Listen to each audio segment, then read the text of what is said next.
All over Europe and the wider world this weekend, people will be marking the 100th anniversary of the end of the Great War, when the guns finally fell silent. One element of the conflict that's often overlooked is the war at sea. But if you travel to the far north of Scotland, you can now have a deep dive into one of the most famous chapters of that story. My name's Emily Turton. I am the skipper of one of the dive boats up in Scapa Flow. My boat's called Huskian. What we're really interested in is the First World War German naval fleet that was scuttled in Scapa Flow on June the 21st, 1919.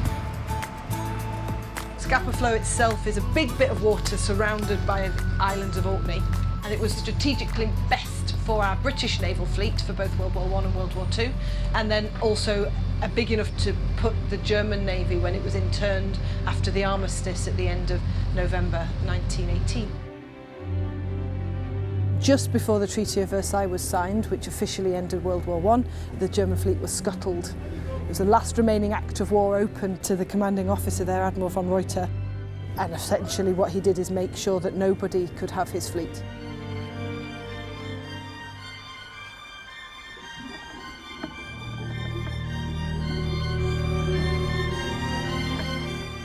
Okay, let's have a look at what she looks like underwater.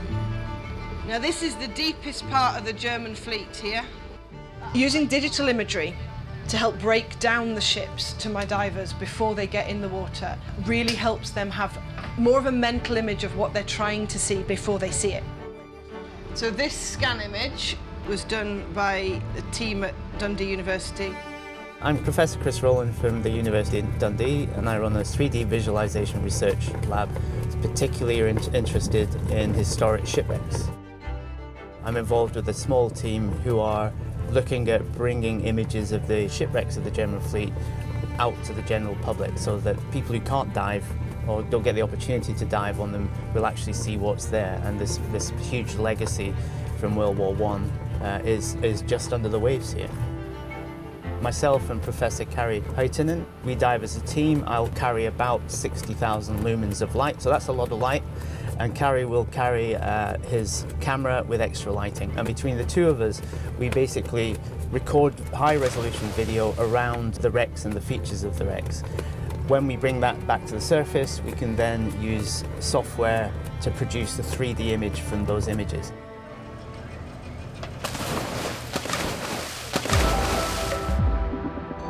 The German fleet are in quite silty conditions. So when you first get in the water and you're going down this line, you're diving on something that can be 145 metres long, but the mystery of it you discover in 10-metre chunks, 15-metre chunks. That's something that some people find a little bit spooky, but I find really exciting.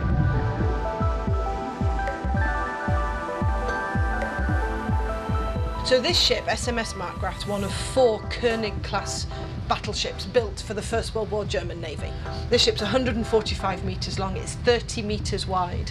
And if you picked her up and put her on the bathroom scale, so her displacement is around about the 26,000 tonnes.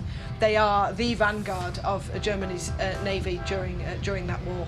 And to have 3 of them here is really quite, well, it's unique.